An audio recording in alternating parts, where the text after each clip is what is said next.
नरेंद्र मोदी ने संसद में करीब 2 घंटे लंबा भाषण दिया, जिसमें उन्होंने ऑपरेशन सिंदूर को लेकर देश के सामने सरकार का पक्ष रखा। इस दौरान उन्होंने ये भी स्पष्ट किया कि भारत ने कभी किसी तीसरे पक्ष की मध्यस्थता स्वीकार नहीं की है और न ही आगे ऐसा करेगा।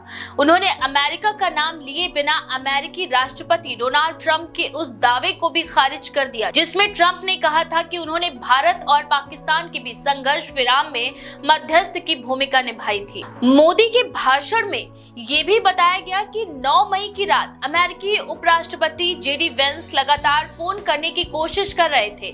प्रधानमंत्री के मुताबिक वह उस समय सेना के अधिकारियों के साथ बैठक में थे और बाद में उपराष्ट्रपति को वापस कॉल किया।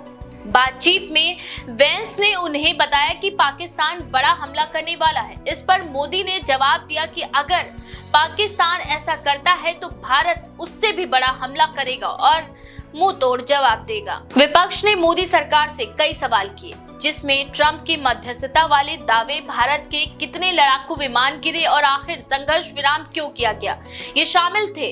हालांकि प्रधानमंत्री ने इसमें से किसी सवाल का सीधा जवाब नहीं दिया। विशेषकर कांग्रेस नेता राहुल गांधी ने चुनौती दी कि अगर ट्रंप झूठ बोल रहे हैं तो प्रधानमंत्री को खुले तौर पर ये कहने की हिम्मत दिखानी चाहिए कि ट्रंप का दावा झूठा है। राहुल गांधी ने ये भी कहा कि ट्रंप ने 29 बार संघर्ष विराम का श्रेय लिया है। उन्होंने मांग की कि संसद में ये स्पष्ट किया जाए कि अगर ये दावा गलत है तो भारत सरकार खुलकर इसका खंडन क्यों नहीं करती।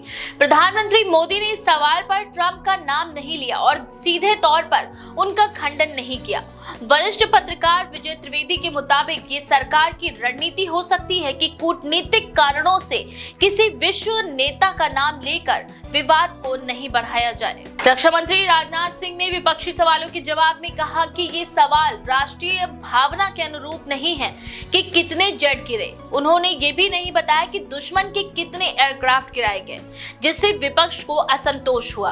भारत पाकिस्तान संघर्ष के दौरान अमेरिका, तुर्की, अजरबैजान और चीन ने पाकिस्तान का समर्थन किया, जबकि भारत के पक्ष में सार्वजनिक रूप से केवल इजराइल खड़ा दिखा। मोदी ने इसे लेकर संसद में कहा कि संयुक्त राष्ट्र के 193 देशों में से केवल 3 ने पाकिस्तान के पक्ष में बयान दिया और बाकी देशों ने भारत की आलोचना नहीं की, जिसे समर्थन ही माना जाना चाहिए। राहुल गांधी ने इस पर सवाल उठाया कि दुनिया ने पहलगाम हमले के बाद पाकिस्तान की निंदा क्यों नहीं की और कहा कि आज की वैश्विक कूटनीति में भारत को पाकिस्तान के समकक्ष माना जा रहा है, जबकि पहले ऐसा नहीं था।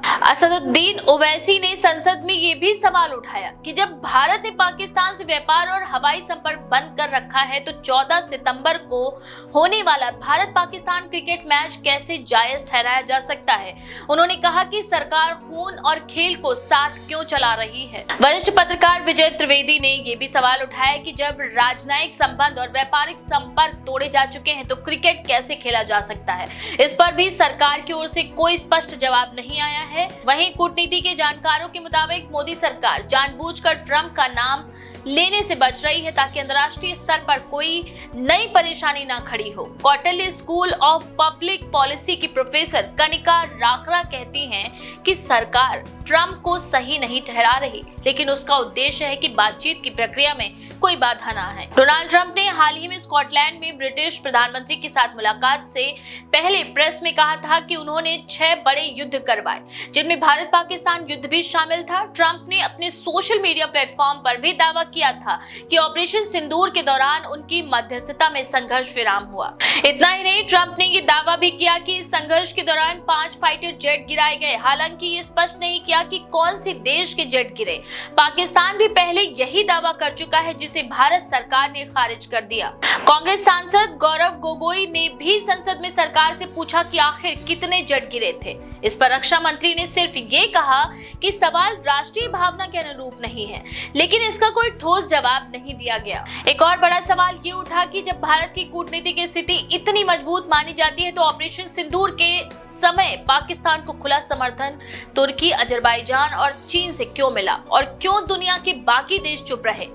राहुल गांधी ने कहा कि जब यूपीए सरकार थी तो पाकिस्तान को आतंकवाद के मुद्दे पर घेरा जाता था, लेकिन अब जनरल मुनीर जैसे व्यक्ति ट्रंप के साथ लंच कर रहे हैं और भारत की स्थिति कमजोर लग रही है। कनिका राखरा का कहना है कि हर हर देश अपने हित के हिसाब से समर्थन करता है। जो देश चुप है वह भी भारत के समर्थन के ही रूप में देखा जाना चाहिए। इन तमाम सवालों के बीच संसद में ये स्पष्ट नहीं हो पाया कि संघर्ष विराम क्यों किया गया, कितने विमान गिरे, किन देशों ने स्पष्ट समर्थन दिया, और अगर ट्रंप का दावा झूठा था तो सरकार ने उसकी सार्वजनिक रूप से खंडन क्यों नहीं किया।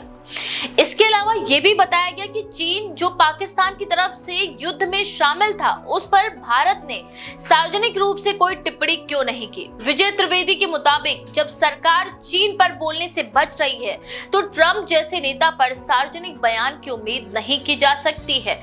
वहीं भारत पाकिस्तान क्रिकेट मैच के मुद्दे पर भी सरकार की चुप्पी पर सवाल उठे। जब हर प्रकार के संबंध पाकिस्तान से तोड़े जा चुके हैं तो क्रिकेट खेलने का क्या औचित्य है, ये सवाल संसद में गूंजता रहा। ऑपरेशन सिंदूर और उससे जुड़े घटनाक्रमों को लेकर संसद में हुई ये बहस तो खत्म हो गई, लेकिन सवाल अभी जिंदा है। ट्रंप के दावों पर चुप्पी, जेट गिरने की अनिश्चितता, पाकिस्तान के साथ बढ़ती कूटनीतिक जटिलताएं और क्रिकेट संबंधों पर विरोधाभासी नीतियां, इन सभी पर सरकार से संतोषजनक जवाब की अब भी उम्मीद की जा रही है। फिलहाल इस बारे में आपका क्या विचार है? अपनी राय कमेंट में जरूर लिखें। ऐसे और भी खबरों के लिए देखते रहें द पेज 90।